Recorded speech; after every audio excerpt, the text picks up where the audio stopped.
do think it's interesting that Nesmith, you're talking about a full rotation of wings here with Tatum healthy tonight. And he came in and played 18 real minutes. I mean, there's a couple in garbage time, but most of his minutes, he played 16 minutes before coming back in here at the very end of the game. So those are actual rotation minutes. And he came in the second quarter, I believe, for the first time. And that was, I mean, you know, we were texting each other.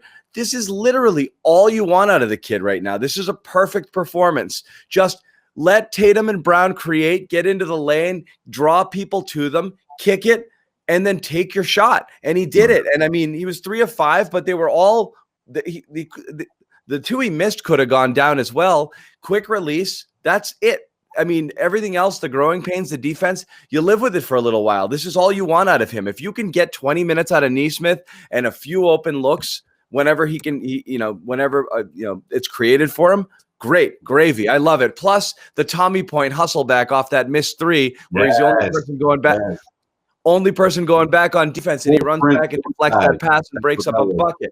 I love that. Yeah. So maybe he's not up to snuff on defense, but he's trying. I like it. I like everything I've seen. And again, you have to evaluate the minutes for what they are, but these were real minutes in the game tonight.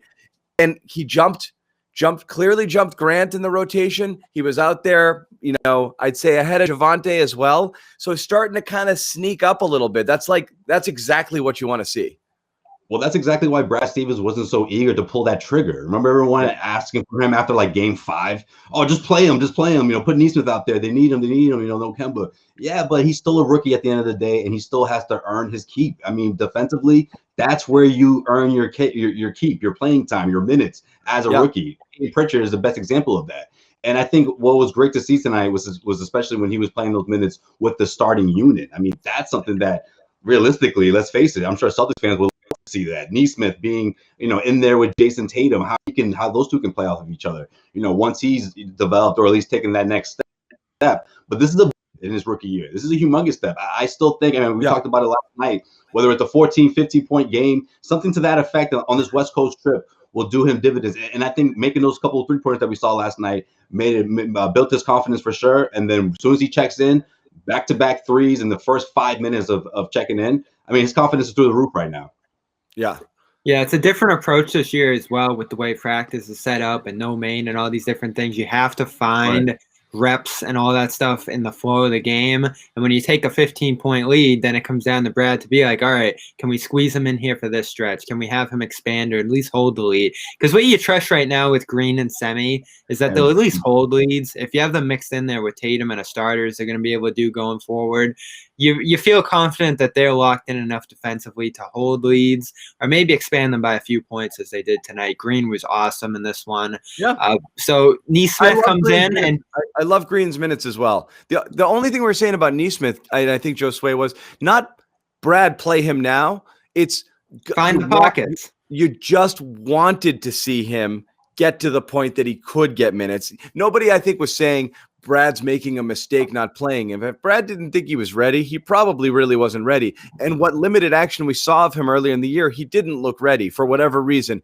Game moving too fast, still getting into shape. It's just if you want to unlock the full potential of this team, you need to fill the floor with some shooters, and you need to get some. You definitely want people coming off the bench that can score. And the bench scoring hasn't really been an issue this year, but you want this team to reach its full potential, which is why you're dying to see Romeo come back healthy, Nesmith start playing some minutes, because you need to see if these guys can play and you've actually got something behind it. And again, what Ojale is. Javonte, gravy. You're getting great minutes out of him, but that's about what he's going to be here, an athletic energy guy, fill the lane on the break and all of that. Yeah. But these guys might be actual, legit NBA players in a year or two, or hopefully sooner. And that would change the entire dynamic of this team if you actually had something in those guys. So I think people are eager to see it, but I don't think we were saying Brad's a dummy for not playing him. Yeah. I mean, I guess I'm saying that for the Celtics fans that are like all over Twitter, making it sound like, there's this gem on the bench that Brad Stevens doesn't believe in. I think that's where I agree. People get confused between that and Brad Stevens maybe not showing tough love, but saying, hey, let's be realistic here.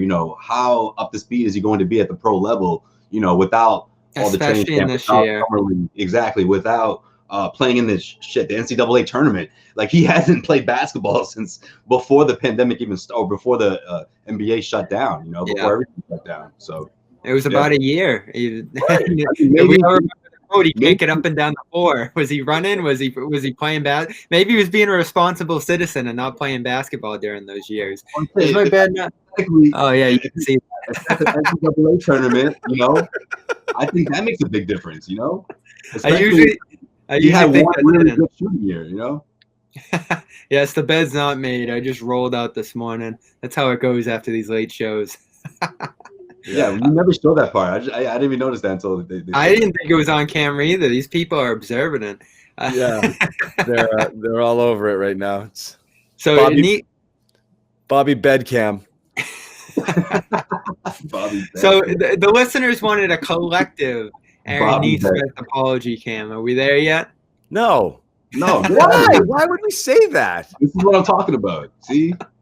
What are we apologizing for? Because Brad Stevens didn't know he had the gem, John. He didn't know he had to shoot. We're dying for him. We're literally saying, like, oh God, can't he just get out there and do this? Great. That's literally all we want. Listen, we're already 25% of the way through the season. I have done an apology cam. I might have been premature with it with Toronto. I just wanted to roll it out, and you were the first victim. I don't want to overuse it. I think the threat of the apology cam is enough to keep us all honest for our stupid hot takes. So you have to know it's lurking, and you could be called on your weak shit. Well, you guys got to be willing to use it when the time comes. Jimmy's approaching it. We're missing Jimmy tonight. He's going to do a Kemba one soon. You guys might have to do a double screen there. Oh, fine. Yeah, we got to figure out the statute of limitations here. I mean, like, how long? You know, like, maybe some of these calls is a little too early, too premature. You know.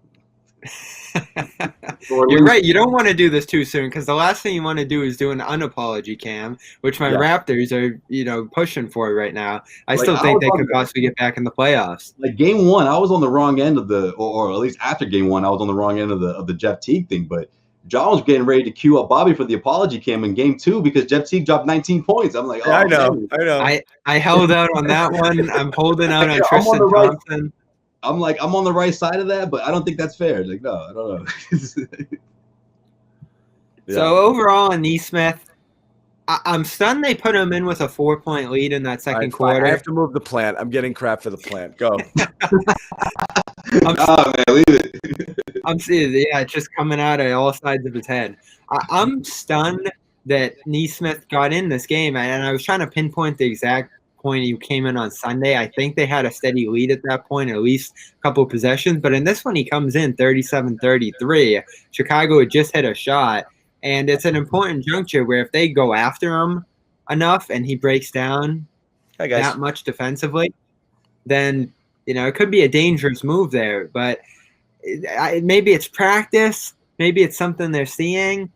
Brad always says it's not 100% based off the numbers. If you're looking at Nesmith's numbers and you're just going win at all costs here and play the guys who are most reliable, you probably wouldn't go with Nesmith in a spot like this, or maybe even the second quarter of last game when he got in. But he put him in both games. It worked. They extended it. And the only thing I can imagine is if you have a running mate like Jayson Tatum out there, it makes it a little bit safer to get a guy like Grant minutes later in this game and get a guy like Nesmith minutes. That starter stuck in with the bench unit gives them a range of possibilities for trying out different guys, which I think is awesome. Right, because he knows that one of those guys has to pan out, whether we're talking about a guy who can spread the floor consistency and Grant and knock down a couple of threes every single night, or whether we're talking about someone like Nesmith who can just lock down the wing position. I just think his defense and his athleticism and his body shape, I mean, he just has the makings to be the Iguodala, so to speak, that guy who comes in, the Warriors MVP who came in off the bench, could do a little bit of everything, whether it was 3-point shooting, defending the best player on the opposing team. Like, that's a really strong weapon to have on a team with championship aspirations, especially like the Celtics, whereas that same person doesn't have to be your top 3 or 4 go-to scorer. You have other guys to do that. Oh, it's going to be beautiful when Kemba, Tatum, and Brown are back. Exactly. You could play Nesmith. You can play Nesmith 20 minutes every game. If one of those guys is in every single time they go to a bench unit, it doesn't matter the different combinations that they put in there, because when you only had Tatum, when you only had Brown and you had to get in the deeper bench units with maybe Smart leading it or Teague, you had to kind of pick your spots in terms of if you were throwing wings out there, it had to be someone like a Green, a Semi, who's not as much of a risk taker, who are solid defensively. And like I said, can be a net 0 or just a +3 or something like that.